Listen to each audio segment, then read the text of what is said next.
The morning of April 19, 1995 started off like an ordinary day. Parents began dropping their children at daycare before hustling off to the office.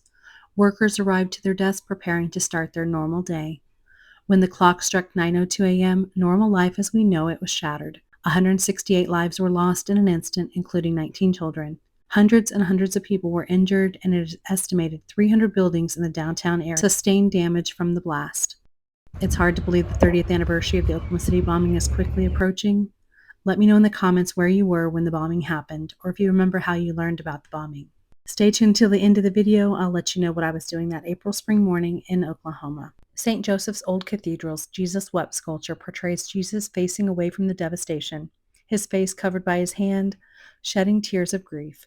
The 168 gaps in the wall symbolize the void left by the lives lost in the bombing. Today, the Oklahoma City Memorial's purpose is to remember those who were killed, those who survived, and those changed forever. May all who leave here know the impact of violence. May this memorial offer comfort, strength, peace, hope, and serenity.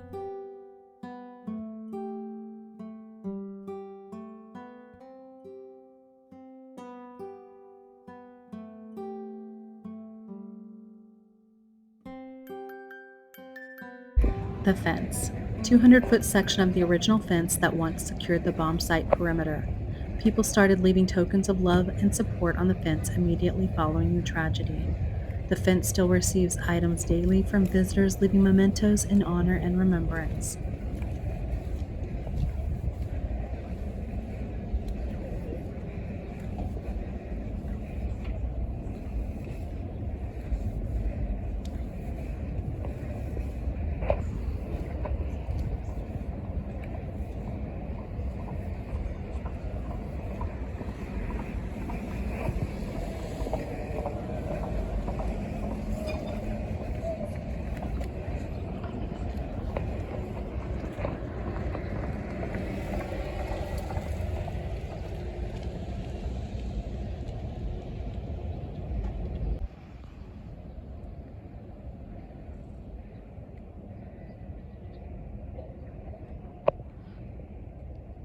Children from around the world wanted to lend a hand to help in the healing process. Many painted little hand tiles were delivered to Oklahoma City in the devastating aftermath. Many of these tiles line the walkway leading to the memorial's entrance.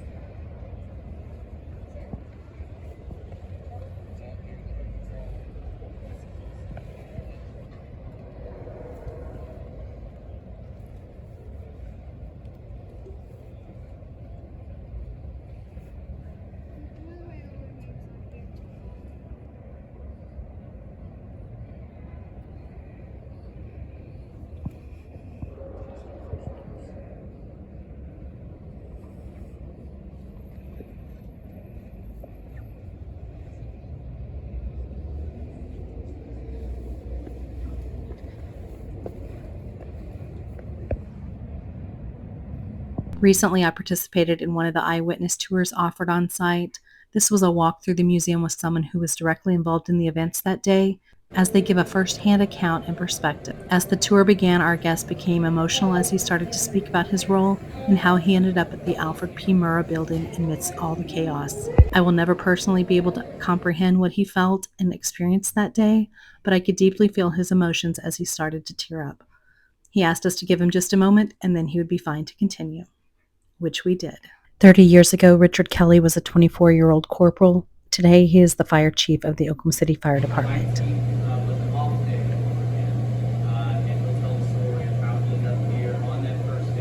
Chief Kelly said he lived in Newcastle or Blanchard at the time. I can't remember which one, but the towns are near one another, and they're roughly 20 to 30 miles from downtown Oklahoma City. He said he heard a loud boom. He walked over, opened his front door to try to figure out what the sound was. Kelly closed the door and grabbed his gear and headed to his local fire station. Once Kelly arrived at the station, firefighters were suited up and ready to roll towards the city.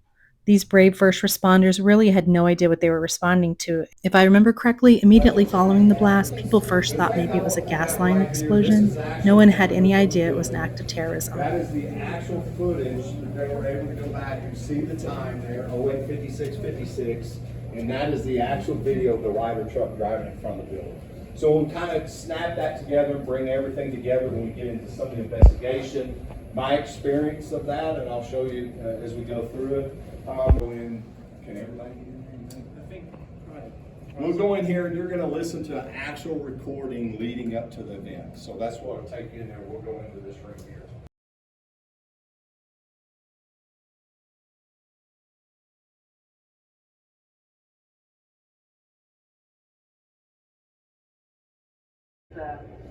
We'll present evidence here, evidence from the applicant, ask questions, hear from the protestants with regard to why the application shouldn't be granted.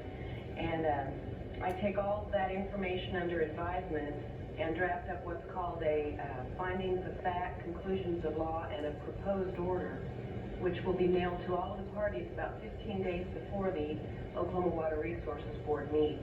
They actually, they sit in this room and discuss the application and vote whether to approve or deny the application. So they're the decision makers. And you'll receive a copy of my proposed recommendation and can attend that board meeting and present your information directly to them or arguments directly to the 9-member board. They generally meet the second Tuesday of every month. So you'll be advised of that. With regard to this proceeding, basically there are 4 elements that I have to receive information regarding.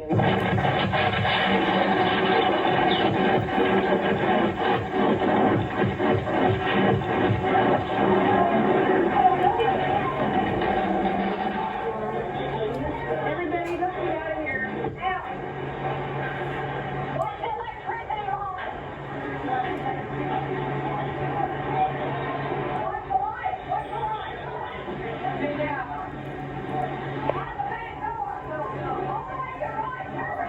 Then Corporal Kelly would go on to work 11 straight days in the recovery effort at Ground Zero.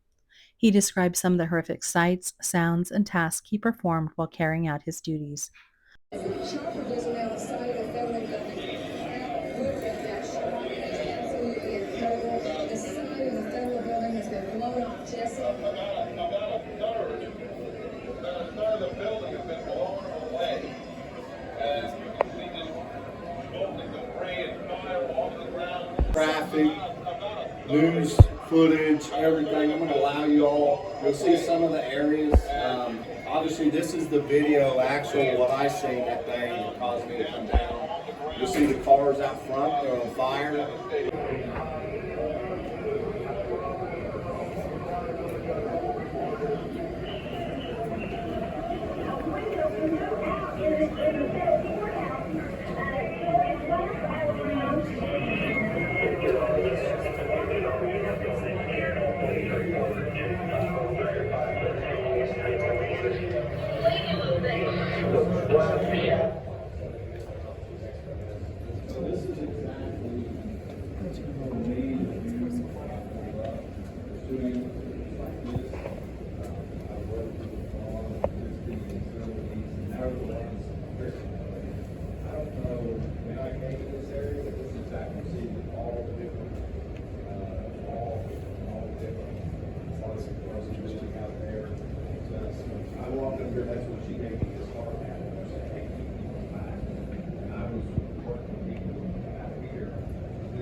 One of our ladders at the time we had 2 ladders in the city.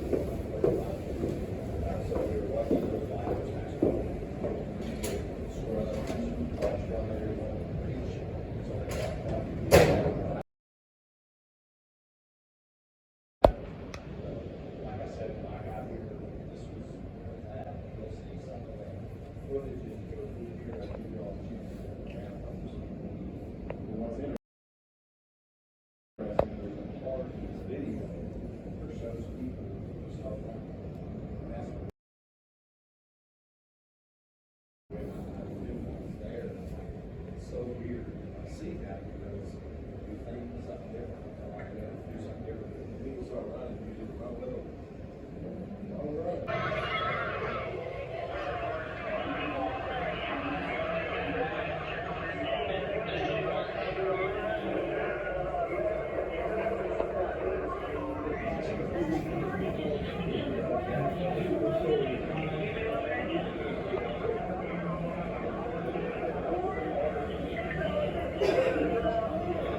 As I go through this, like I said, the mind does crazy things. As you go around the corner, what's really interesting, you always wonder, why was the box here? Well, that was the device they found as a trainer on one of the floors, and I apologize, I don't know which floor, that caused them to call for secondary device. That was a trainer that they. If you're back here and you missed it, that axle there is the one that we referenced at Regency Tower earlier. The axle flew to the other side of the. Trying to do what they asked us to do, we were mad at it.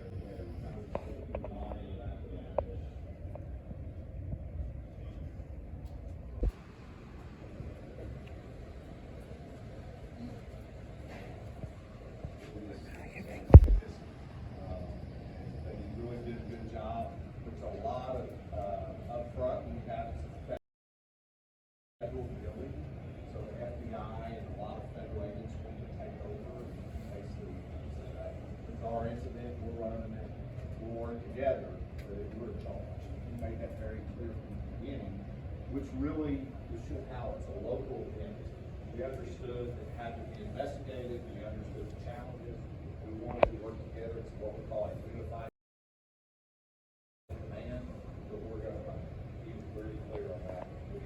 Dana Bradley, obviously lost her leg there, saved her life. The doctor called in, and this is what he used to cut her leg off. The bombing in Oklahoma City was an attack on innocent children and defenseless citizens. It was an act of cowardice, and it was evil.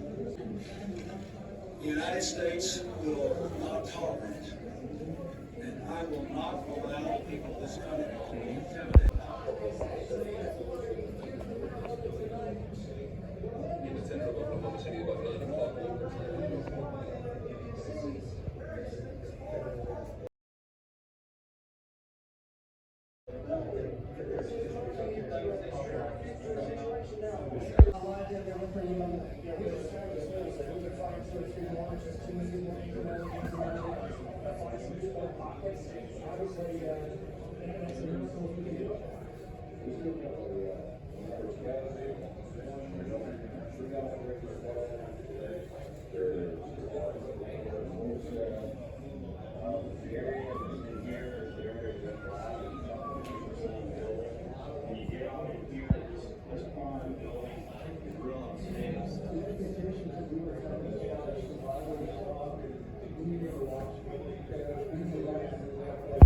Military fatigue, boots in that area, so it's a little bit different as we go through.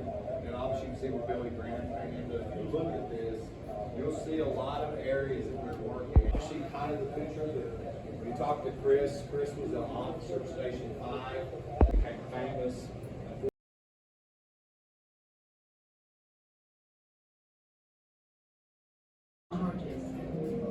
As they leave Sonoma County Courthouse, the crowd makes its feelings known. Crowd got really pretty. Baby killer.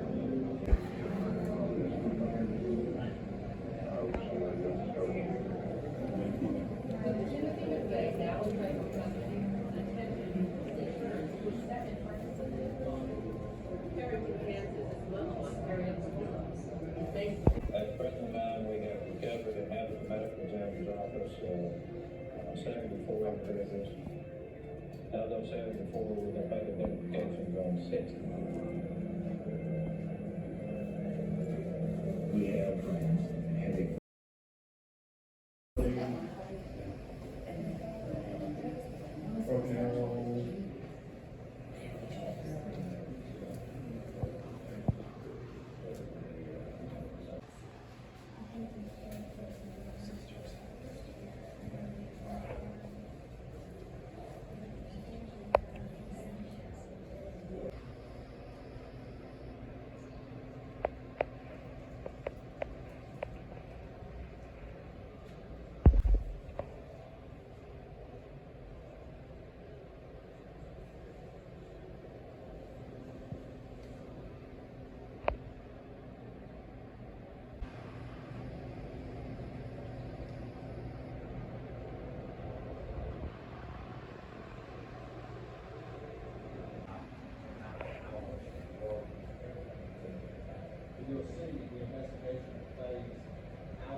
just the FBI alone, 1 million man-hours on this investigation. That's just the FBI.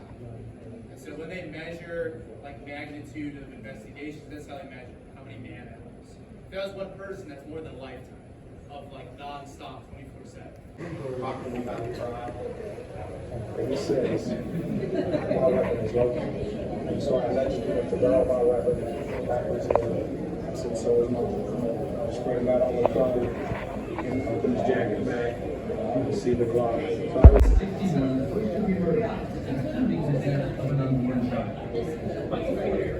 Serving a 12-year sentence in federal prison. All the things that he went through, Justice Taylor, and making sure the trial was fair, and making sure that everyone got it, because it is about making sure that we follow the law. But knows way more than all of us about what really took place. I'm sure on that side of the legal one is. It's very interesting with Justice Taylor, his background, and everything about it. Then you can see him on weekends and we'll meet out there. That room is actually left that way from the bar. So you can see that, and then we'll move back here.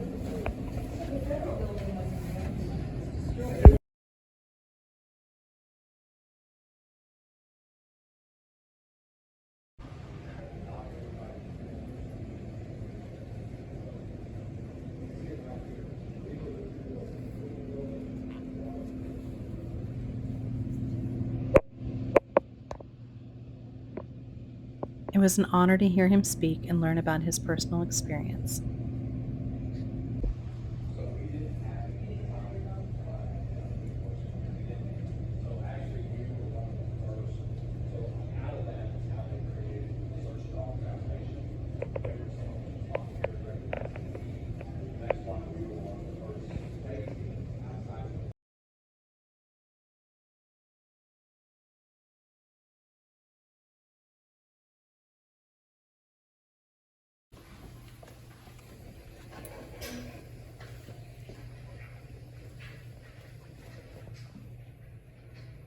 I want you to meet Tessie and Hooch. So Hooch is the Dalmatian in the firefighter's outfit, and then Tessie is in the nurse's outfit. So I'm going to talk about Tessie first. Her handler was a woman named Melanie McHugh, and they responded by going to the First Christian Church where the Family Assistance Center was, and they went to the Myriad Convention Center where 9 of the 11 urban search and rescue teams stayed. What she wore, and it came with these cute little shorts.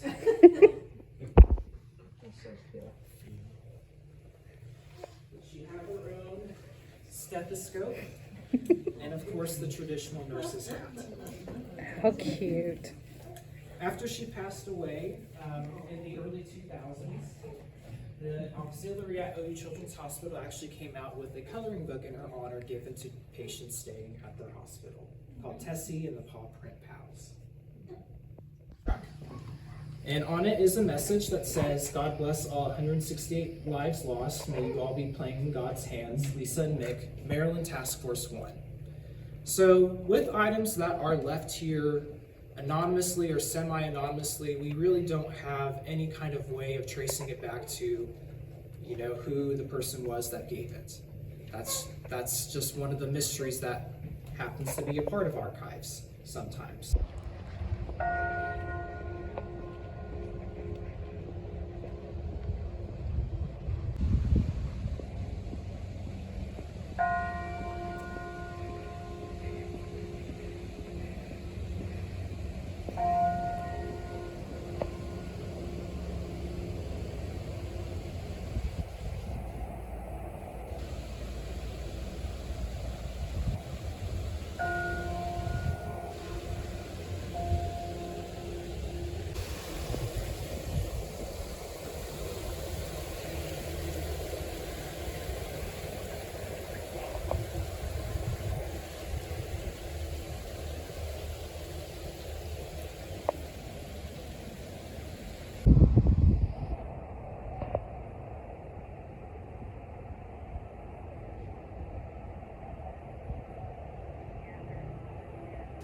I know it's in the name of progress, but I think this new hotel ruins the look.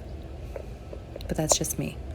However, a park ranger did tell me there's a really nice restaurant in there I needed to try.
On April 19th, 1995, I was a freshman at OU in Norman, Oklahoma. My first class started at 8:30 a.m., so I was in class when the bombing happened and learned about it when I got to my second class of the day.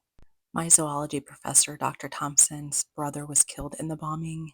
He was one of the last victims to be pulled out of the bomb site. Don't forget to let me know if you've ever been to the memorial in the comments. If you've not been to the memorial, I highly encourage it. It's beautiful day or night. The chairs are lit up at night, and at Christmas time, if you visit, they put wreaths in all the chairs. So I highly recommend going. It's a somber place, but it's beautiful, and it's kind of calming and gives you peace. Saturday, April 19th from 8:30 a.m. to 10:30 a.m., a 30th anniversary Remembrance ceremony will be held on site with former President Bill Clinton as the keynote speaker. Clinton was the president at the time of the bombing and also spoke at the first memorial service held April 23, 1995 in Oklahoma City. No tickets are required to attend the ceremony, and there will be free admission to the museum following the ceremony. Never forgotten. I'll always remember. Until next time, bye for now.